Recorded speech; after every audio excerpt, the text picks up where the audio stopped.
ഇത് പാവയ്ക്ക് ഞാനിത് വറുക്കാൻ വേണ്ടിയിട്ട് അരിഞ്ഞെടുക്കാൻ പോകുന്നേ. അപ്പോൾ ഇതെങ്ങനെയാണെന്ന് നിങ്ങൾക്ക് കാണിച്ചു തരാമേ.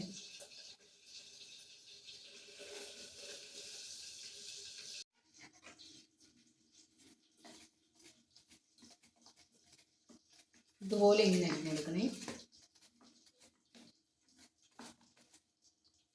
ഇതിൻ്റെ കുരുവുള്ള ഭാഗം വരുമ്പോഴത്തേക്കും നമ്മളിത് രണ്ടായിട്ട് കട്ട് ചെയ്തിട്ട് അരിയണം. അതുവരെ ഇതേപോലെ ഇങ്ങനെ കട്ട് ചെയ്താൽ മതി.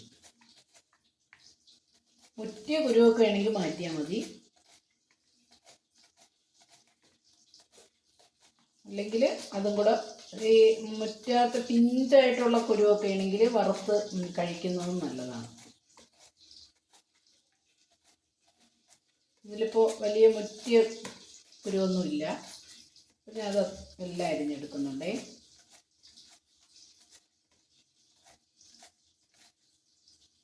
ഇതിങ്ങനെ വറുത്തിട്ട് ചോറിൻ്റെ കൂടെയൊക്കെ കഴിക്കാൻ നല്ലതാണ്. ഇതിൽ ഇപ്പോൾ ഇതാ കണ്ടോ, 1-2 കുരു ഇങ്ങനെ മുറ്റിയതുണ്ടായിരുന്നു. അപ്പോൾ ഞാൻ അതെടുത്തിട്ട്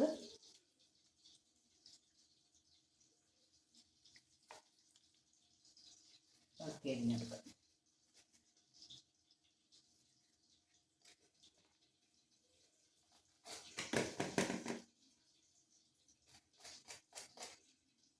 നൈസായിട്ട് ഇതേപോലെ അരിഞ്ഞെടുക്കണം.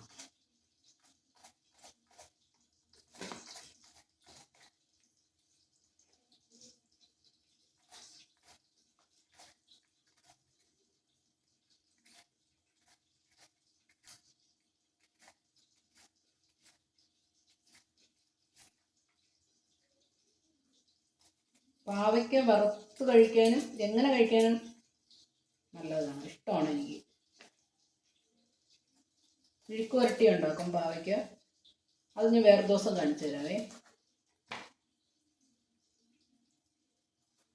എല്ലാവർക്കൊന്നും ഇഷ്ടാവില്ല, കയ്പ്പായതുകൊണ്ട്. പാവയ്ക്കയ്ക്ക് കയ്പ്പാണെന്ന് പറഞ്ഞിട്ട് ഇതുപോലെ ഇങ്ങനെ മുറ്റിയ കുരുവൊക്കെ ഇല്ലേ, മൂത്ത കുരു, അതൊക്കെ നമുക്കിങ്ങനെ എടുത്ത് കളയണം. ഇതേപോലെ അരിഞ്ഞെടുക്കാം.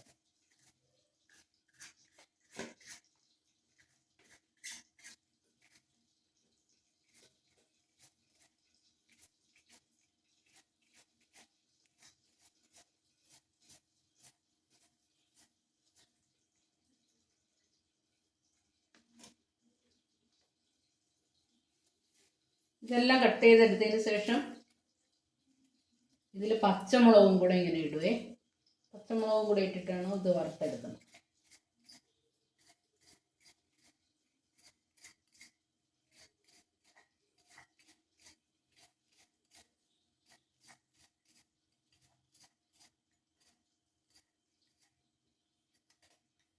അപ്പോൾ എല്ലാം ഇത് അരിഞ്ഞ് പാകമാക്കി എടുത്തിട്ടുണ്ട്. ഇനി ഇത് വറുത്തെടുക്കുമ്പോൾ നിങ്ങൾക്ക് കാണിച്ചു തരാം. എണ്ണ നല്ലവണ്ണം തിളച്ച് വന്നിട്ടുണ്ട്. നമുക്ക് ഇതിൽ പാവയ്ക്ക ഇട്ട് കൊടുക്കാം.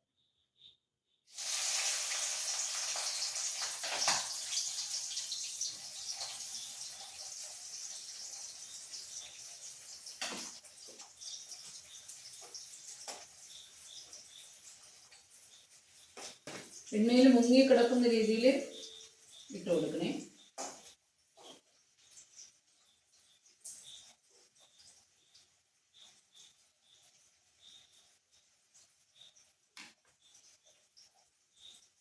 ഇതിൽ കുറച്ച് ഉപ്പ് ചേർത്ത് കൊടുക്കണം.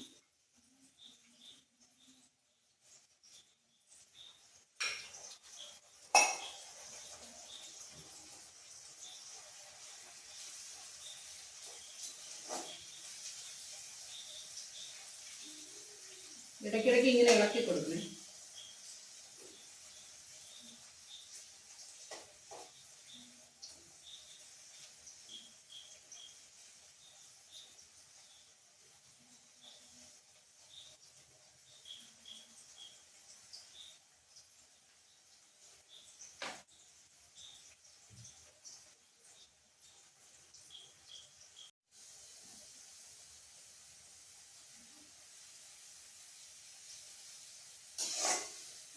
ഏകദേശം മൂത്ത് വന്നിട്ടുണ്ട്.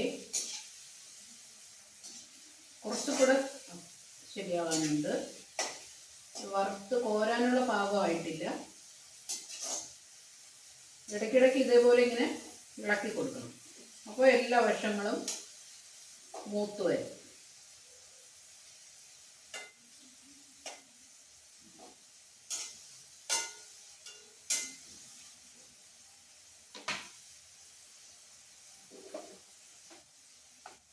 ഇതൊക്കെ ഞാനിങ്ങനെ വറുത്ത് ഇതുപോലുള്ള ടിന്നുകളിലേക്ക് വയ്ക്കാറുണ്ട്. ഇതാകുമ്പോൾ നമുക്ക് ചോറിനൊക്കെ പെട്ടെന്ന് എന്തെങ്കിലും ഒരു ചമ്മന്തിയോ അച്ചാറോ ഇതൊക്കെ വെച്ചിട്ട് കഴിക്കാൻ അങ്ങനെ ഞാൻ ഇതെല്ലാം വറുത്ത് വയ്ക്കാറുണ്ട്. ഇതിൽ കുറച്ച് ഇരിപ്പുണ്ട്, 2 പാവയ്ക്ക് ഇരിപ്പുണ്ടായിരുന്നു. അപ്പോൾ അത് കേടാക്കി കളയണ്ടെന്ന് വിചാരിച്ചിട്ട് ഞാൻ അതൊന്ന് വറുത്തെടുക്കാമെന്ന് വിചാരിച്ചു.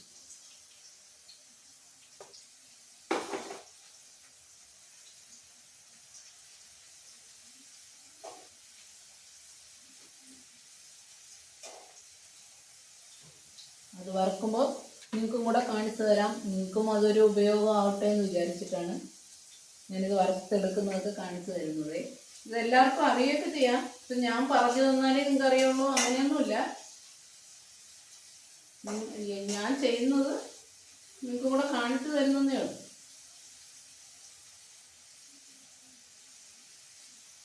ഇനി ഇത് കണ്ടിട്ട് കുറേ പേര് ഇതൊക്കെ ആർക്കറിയില്ല എന്നൊക്കെ പറഞ്ഞിട്ട് കമൻ്റൊക്കെ വരും.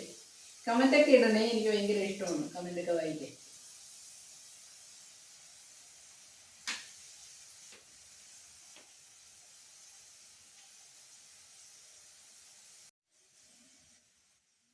നമ്മുടെ പാവയ്ക്ക് വറുത്ത് നന്നായിട്ട് പാകത്തിന് വന്നിട്ടുണ്ട്.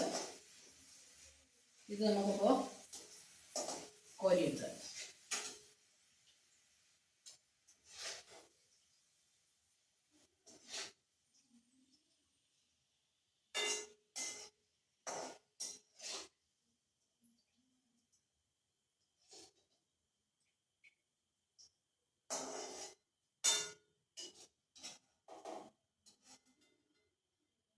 പാവയ്ക്ക് കഴിക്കാൻ ഇഷ്ടമില്ലാത്തവരും ഇതുപോലെയൊക്കെ ഒന്ന് വറുത്ത് കഴിച്ച് നോക്കൂ. നല്ല ടേസ്റ്റാണ്. വീണ്ടും വീണ്ടും ഇതുപോലെ കഴിക്കാൻ തോന്നും നിങ്ങൾക്ക്. ഇനി അടുത്തതും കൂടെ നമുക്ക്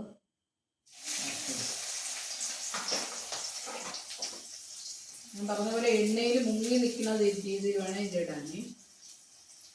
എങ്കിലത് നല്ലതായിട്ട് നമുക്ക് വറുത്ത് കോരിയെടുക്കാം.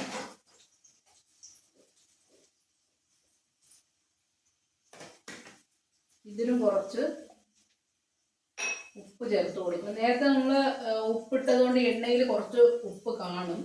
അപ്പോൾ കുറച്ച് ഉപ്പേ ഒഴിക്കാൻ പാടുള്ളേ. നമുക്ക് കുറച്ചും കൂടെ തീ കൂട്ടിക്കൊടുക്കാം.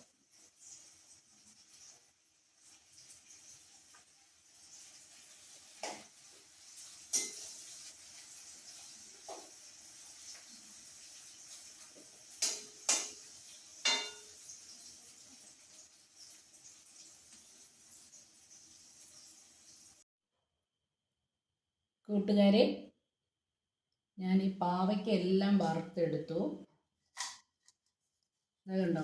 ഇനി കുറച്ചുകൂടെ ഉണ്ട്. അത് ചൂടൊന്നും കൂടെ ആറിയതിന് ശേഷം ഇതിലിടാമെന്ന് വിചാരിച്ചിട്ടാണ് ഇരുന്നത്. അപ്പോൾ ഇത് 2 പാവയ്ക്കാണിത്. ഇത് വറുത്ത് എടുത്തിട്ടുണ്ട്. ഇത് ചോറിൻ്റെ കൂടെയൊക്കെ കഴിക്കാൻ ഭയങ്കര ടേസ്റ്റാണ്. പാവയ്ക്ക് ഇഷ്ടപ്പെടാത്ത ആൾക്കാരും ഇങ്ങനെ വറുത്ത് കഴിക്കുകയാണെങ്കിൽ ഇഷ്ടമായിട്ട് കഴിക്കും. ഞാനിതൊന്ന് കഴിച്ച് കാണിച്ചു തരാവേ.